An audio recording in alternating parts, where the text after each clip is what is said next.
Exploração desordenada e erosão, duas das muitas ameaças ao solo no bioma cerrado. Veja como evitar na capacitação tecnológica.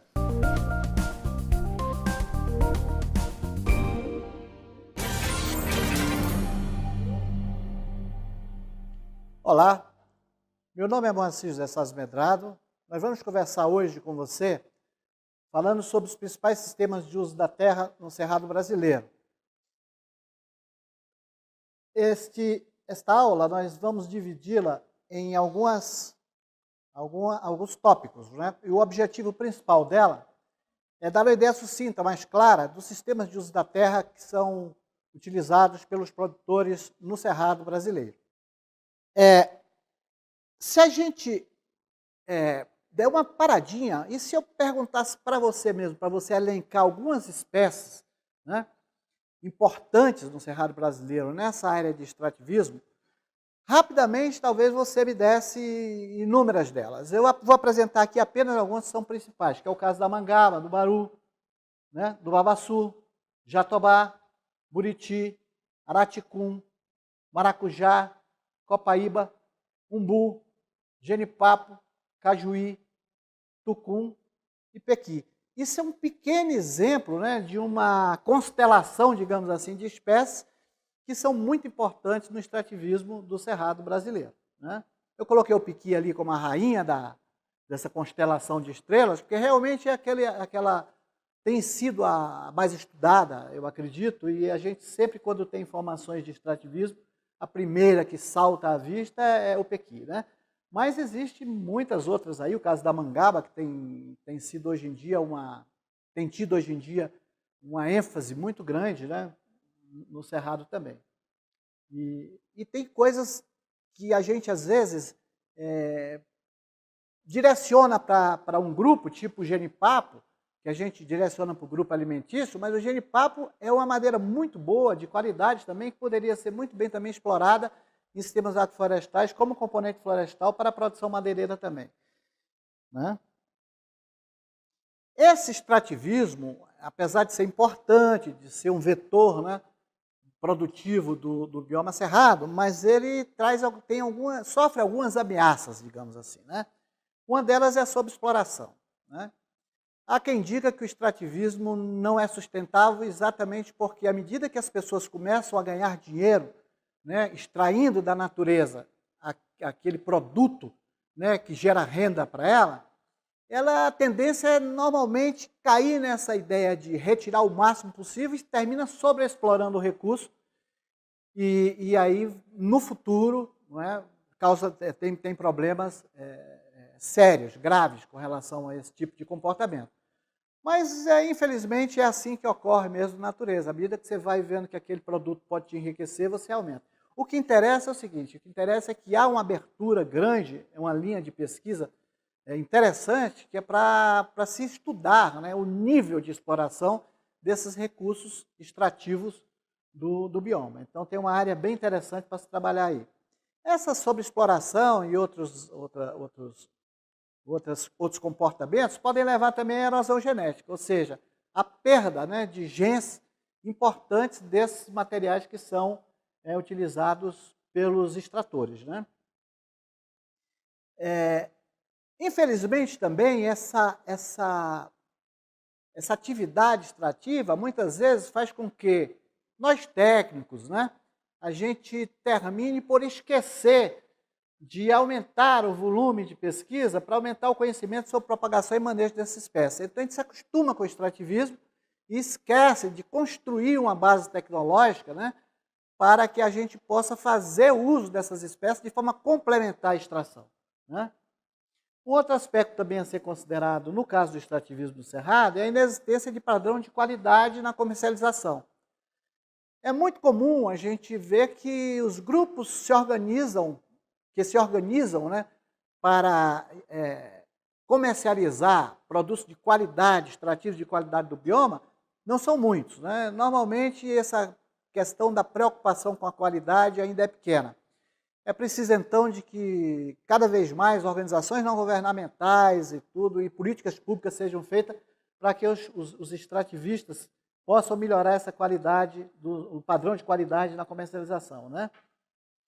Um outro aspecto também que é uma ameaça para o extrativismo no cerrado é a desarticulação dos próprios agentes do arranjo extrativista, né? Então, essa coisa não tem uma articulação muito boa, são poucas as ações que são articuladas. Hoje em dia nós temos algumas cooperativas, é o caso da Japonvá, por exemplo, em Minas Gerais, onde as pessoas começam a se articular de uma forma organizada, né?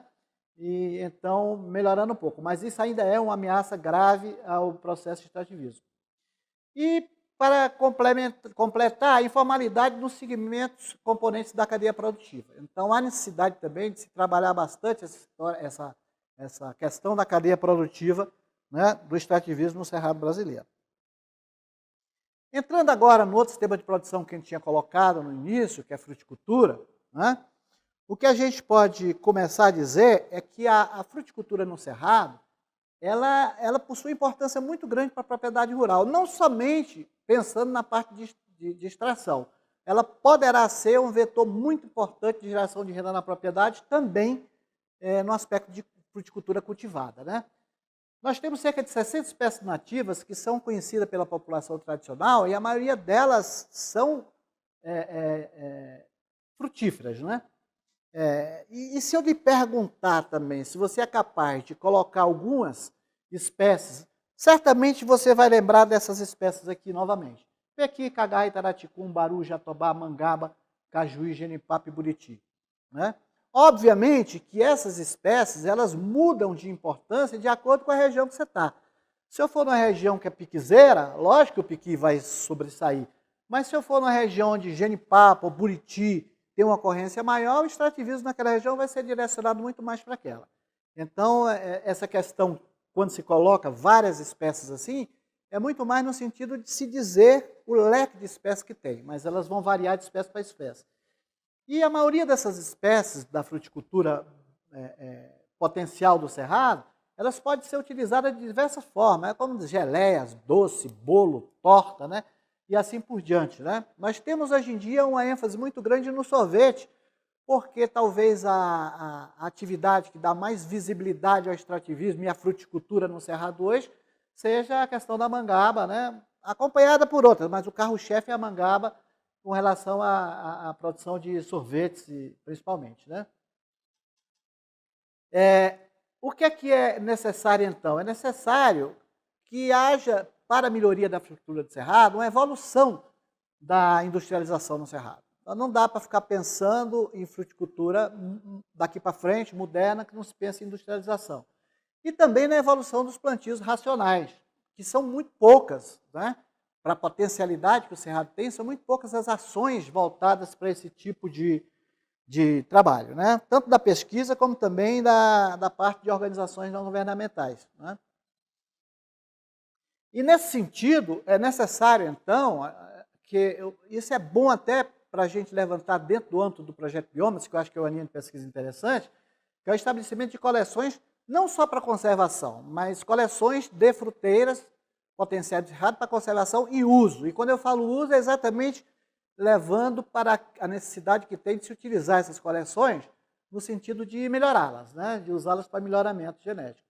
Mas não é só isso, né?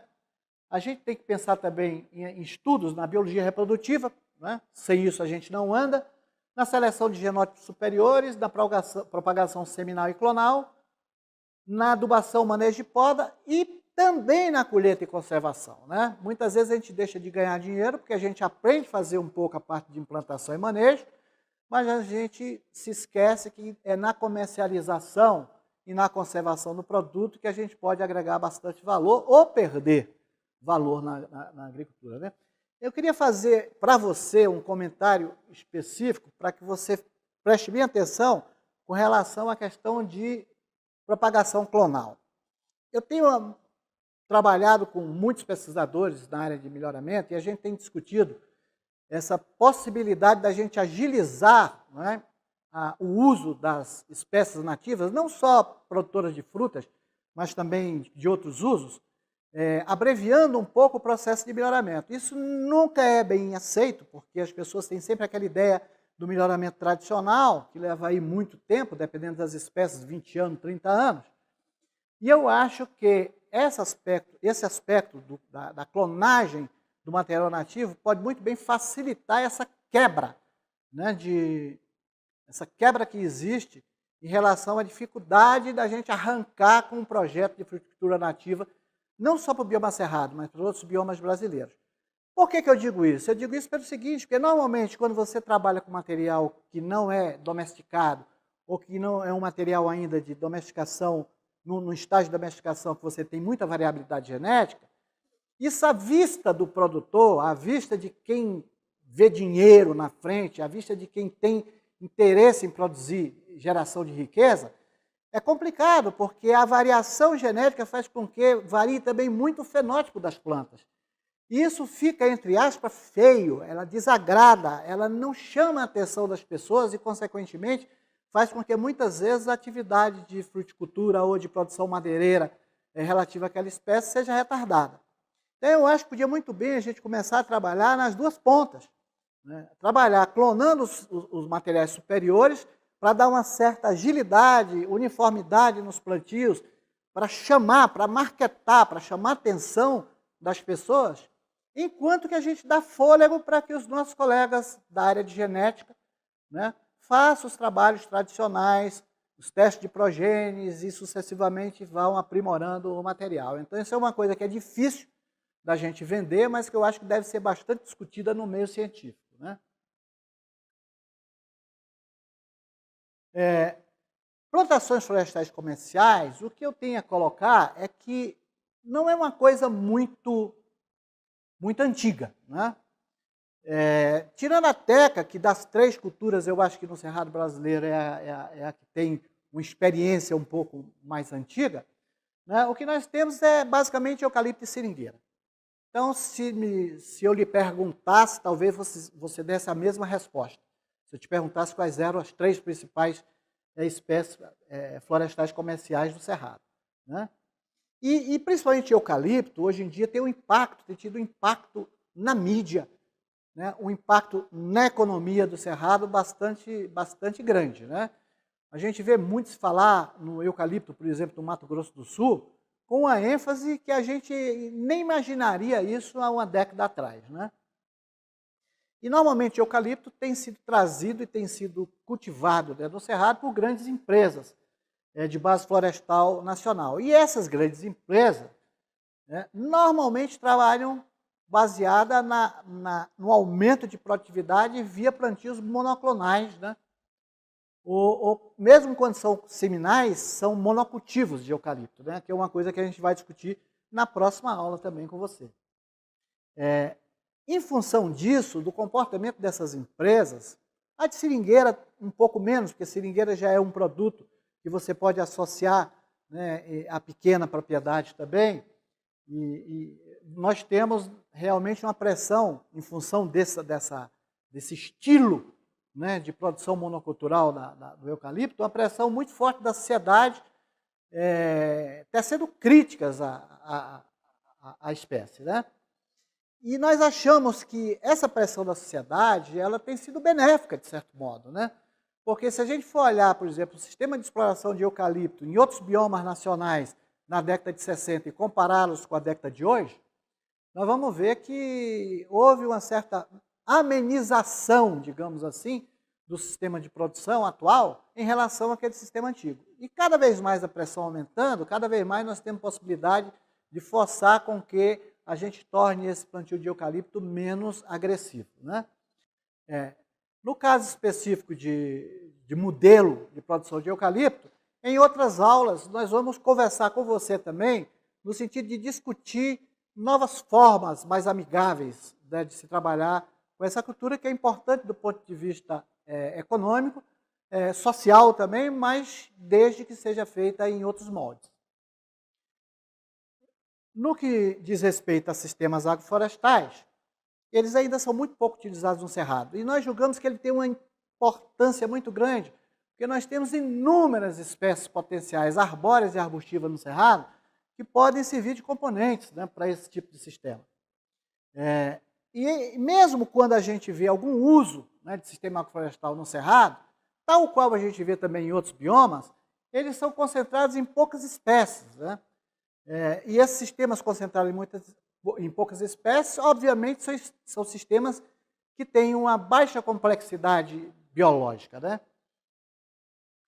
A gente julga que com o processo de domesticação das espécies, se a gente realmente começar a fazer um trabalho mais intensivo no sentido de geração de informações para implantação e para manejo e colheita dessas espécies potenciais de cerrado, a gente possa realmente ir aumentando o uso de SAFs no bioma, né? Eu faria agora para você, né, uma pergunta. Caso você fosse desenhar um SAF para o cerrado, qual estratégia você usaria? E aí eu estou colocando 3 estratégias para você escolher. Muitas espécies e poucos indivíduos por espécie, muitas espécies e muitos indivíduos por espécie, ou então poucas espécies e muitos indivíduos por espécie, né? Eu sei que você está pensando um pouco para responder, mas eu te garanto que seria o seguinte: muitas espécies e poucos indivíduos por espécie. Até porque é um padrão que se assemelha um pouco mais com a própria estrutura, né, das espécies no bioma cerrado do Brasil. Resumindo, né, o que nós vimos nessa aula, né, eu espero que nesse tempo que nós trabalhamos junto aqui, né, tenha ficado claro para você que, apesar de não serem únicos, né, mas os sistemas de uso da terra mais importantes, digamos assim, no cerrado, são esses que nós colocamos: a produção de grãos, a pecuária, o extrativismo, a fruticultura, as plantações florestais comerciais e o sistema agroflorestal, né?